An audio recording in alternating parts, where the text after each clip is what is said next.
تمام. في بقى سؤال عايز اساله، يعني انا يعني ازاي اعرف ان انا محتاج لتيم؟ يعني ايه اللي يخليني اعرف ان انا مثلا كعمر محتاج ان انا اخش تيم؟ بص، هو دي ليها اجابات كتير. انا كفرد امتى اقول انا عايز اخش تيم حتى لما اتدرب؟ لما يكون عندي صفات من اللي جايه دول، هم 11 صفه. تمام. دايما بركز على مصلحتي الفرديه، فلو بركز على مصلحتي الفرديه فده غلط. تمام. تاني حاجه، لو انت بتشتغل مع ناس في صراعات بينهم، يعني انت ممكن تبقى شغال مع ناس بس بروح الفريق بقى، بروح التنافسيه. لو في صراعات بين الممبرز اللي جوه التيم فده برضه غلط. في بقى النوع اللي هو بيكتم الحقيقه، عايز يوقعك مثلا، عايز يضللك عشان هو يطلع على كتافك كده. ده لو موجود يبقى احنا محتاجين نشتغل في تيم. واللي بعد كده ان احنا مش فاهمين احنا التاسكات بتاعتنا، يعني تاسكاتنا احنا واخدينها بس احنا مش فاهمين نعمل ايه خالص. ده برضو حاجة غلط. الحاجة اللي بعد كده ان احنا مش فاهمين القرارات ومفيش يعني ايه، ما بنعرفش نتعامل معاها. احنا حالة الفهم ده مثلا ممكن يبقى من الإدارة مش وضحت أو أنت مش عارف تتعامل معاه. فده كله برضو يعني تحت مصطلح الريد فلاجز اللي تخليك يعني تقف مع نفسك. بعد كده ان مفيش ولاء والتزام بين الاعضاء يعني بالتاسكات او الحاجات دي كلها. مثلا في تاخير كتير، في عدم لا مبالاه في الشغل، في مثلا حاجات كتير قوي سلبيات بتحصل.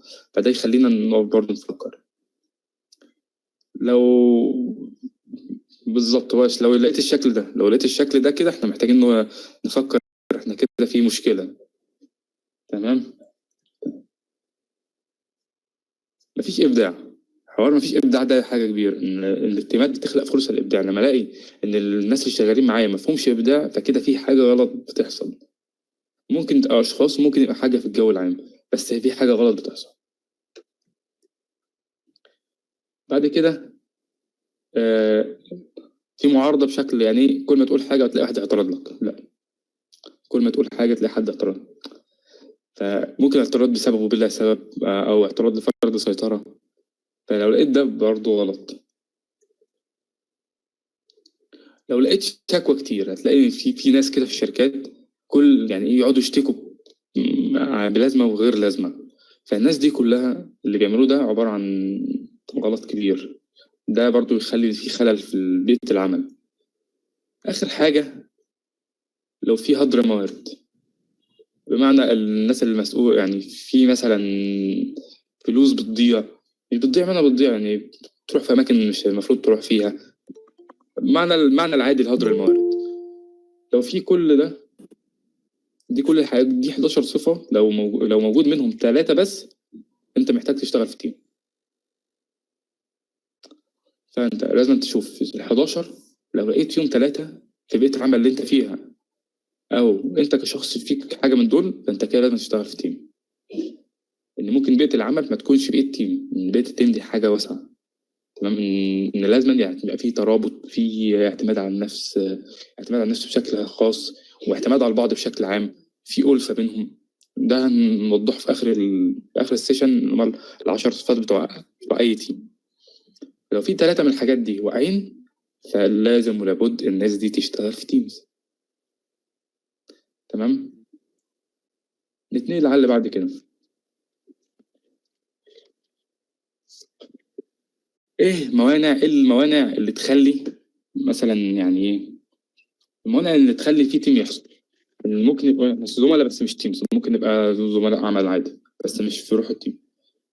فيهم حاجات كتير ممكن تحصل، بس الحاجات المشتركة بين الحاجات دي كلها واللي بتتكرر هما ال6 دول. أول حاجة إن المدير والموظف مفيش بينهم علاقة. ممكن أنت في أنواع المديرين، تمام؟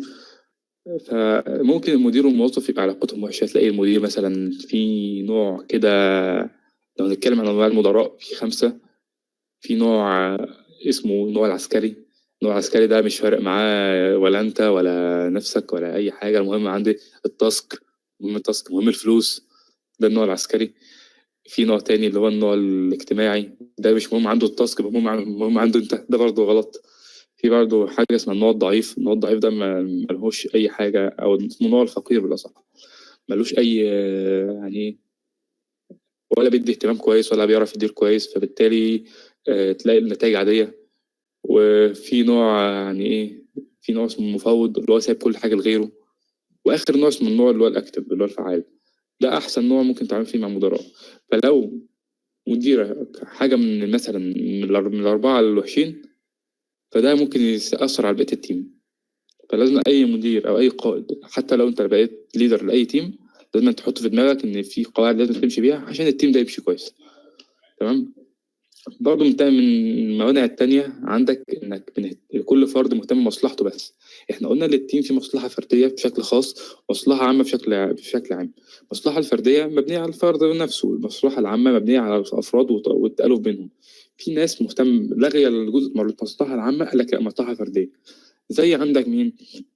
تلاقي مثلا شغال في شغل، تمام، شغل مثلا إن يكن مثلا أشهر حاجة مصلحة حكومية.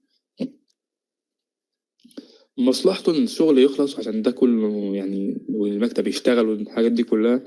بس هو رمى المصلحة العامة وركز في مصلحته الخاصة، اللي هو إيه، أنا عايز فلوس أكتر. فتلاقي في منهم اللي ارتشى، في منهم دنيته بقت غريبة.